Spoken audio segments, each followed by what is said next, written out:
Hey everybody, thanks for watching the video. This is the first of two parts related to the Brains for Grains challenge.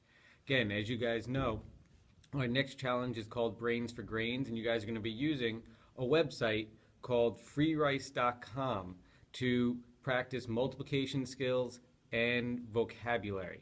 And our goal is to put together and answer 80,000 questions, which would actually provide 8,000 bowls of rice to the United Nations Food Program. So I want to thank you guys for coming this far, and as you go through the video, it's going to help you register for freerice.com. The second video is going to talk about how you actually go about answering questions and making sure that all of your totals are added to the grand total for your grade, and then certainly for yourself as we start talking about awards. Okay, keep on watching, and certainly let me know if you have any questions. So here we are at the homepage of freerice.com, and what you're going to need to do is very simple, and I'm going to walk you through those steps right now. So the first thing you're going to want to do is click sign up, and be patient because sometimes it takes a little bit longer, and you can see there's just a little bit of information that Free Rice is going to need from you. The first thing they need is a username. This is not your email address, and this is what you're going to be using when you are going to sign in the future. So as many of you guys know, I have my sample student. So Sample Jones 12345 is going to be my example. And when it comes to an email address, please don't use your school address because you're not going to get the password email that you need from them because the school's filter will block it. So please use mom and dad's. If you have an alternate email address, use that. But again, make sure you've also spoken to mom, dad, parent, guardian, somebody at home, just so they know and see and help you with the signing up. For this example, I am going to use my school account, and I want you to use your age. The advantage of using your age is it actually protects your information even better for those of you who are under 14 than those of you who are over 14. So I'm going to say that I am 8 years old and my birthday is January 1st. And now I need to come down here. Once I've entered all that other information, I'm going to enter the CAPTCHA. Now sometimes this is letters, sometimes this is numbers, but once you have all that information, you're going to click register. And it's going to take a second or two, it's going to process. And what it's going to do is now send you an email that's going to give you a link to personalize your account. So first you're going to see that you're actually logged in. Okay, so you're temporarily logged in, but in order to be able to come back in the future, you need a personalized email. And so I'm just going to quickly show you that email here is from freerice.com, and it lets me know because I'm under 14 that I'm either a parent, chances are it's a parent or teacher's email, and while it gives me a password, it may not be the easiest to remember. So what I would encourage you guys to do is click on this, and it's now going to say, okay, you can log in for the account that you've created to create your own password. So log in, and you're going to come up with a password. And for those of you who've had digital citizenship, you want to make a good, strong password. So once you have done it and then written it in a second time or typed it in a second time, you're going to hit save. And now you'll have a personalized password.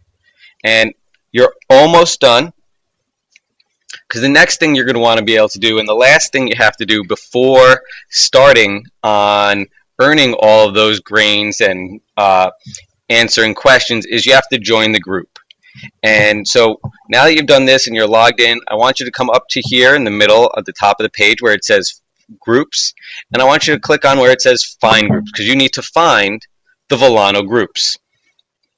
And so I'm going to enter Vilano into this search box, and I'm going to click the little magnifying glass, and it's going to let me know here are the 4 Vilano groups, one for 3rd, 4th, 5th, and 6th. And Please make sure that you're joining your group and not just any old group, that it's for the correct grade, because remember, we're going to have not only the individual challenge, but the grade level challenge as we're going towards the entire school's totals. So as you are ready to go, just click whichever class you are, and I'm going to put Sample Jones into the 3rd grade group. So I'm going to click join, and it takes just a second to join. It's going to process, and now I'm in the group's homepage. And as it goes, we're going to see the members of the group. We'll even see some statistics about how much has been done, the numbers of the members of the group. But each time you're going to want to come back to the group itself, because if you just sign in and don't go to the group, you're going to get credit, but it won't be added to the totals, and we won't be able to see how much you've actually done. So you want to make sure each time you come back to the group, check your own groups, and the way you'll do that is sign in, and then you'll come to groups and click on my groups, and you'll see the group that you've joined, and it'll take you to this page, and then you're going to click play. And this way it knows that you're playing as part of this group. And you'll see you have 2 options, either English vocabulary or math multiplication. And they work very similarly. And so for this one, I'm going to do English vocabulary. And it starts by giving you a word. And if you look down here, it says levels 1 to 60. It says my best level is level 1. And if I need to change levels or chart, or restart, I can do that. But very simply, when I know the answer, so jacket means coat, and I'll collect that answer. And now you can see that the grains of rice have popped up into the bowl. For every 10, you've earned a bowl of rice. So our goal, again, is to get everybody to answer enough that we have 8,000 bowls from our entire school. If at a point you realize that maybe it's a little bit too easy and it's not moving quickly enough, just come down to change level. And you can choose the levels. Now keep in mind, folks, it really does, at 60, some very hard words. So we're looking for you guys to kind of adjust and find where it's too hard, too easy, and do just exactly what works best for you. The game will, when you get a couple wrong, will adjust your level, and when you get a number in a row correct, it will move you up levels automatically. Okay. If you have any questions, please see a teacher, ask for help, but we're really looking to see exactly how many words, how many bowls of rice, how many multiplication tables you guys can do. So I know what you've seen, or we've seen what you can do when it came to Mount Cortymore, so let's see if we can even do better as we're helping ourselves and others. Thanks, and good luck.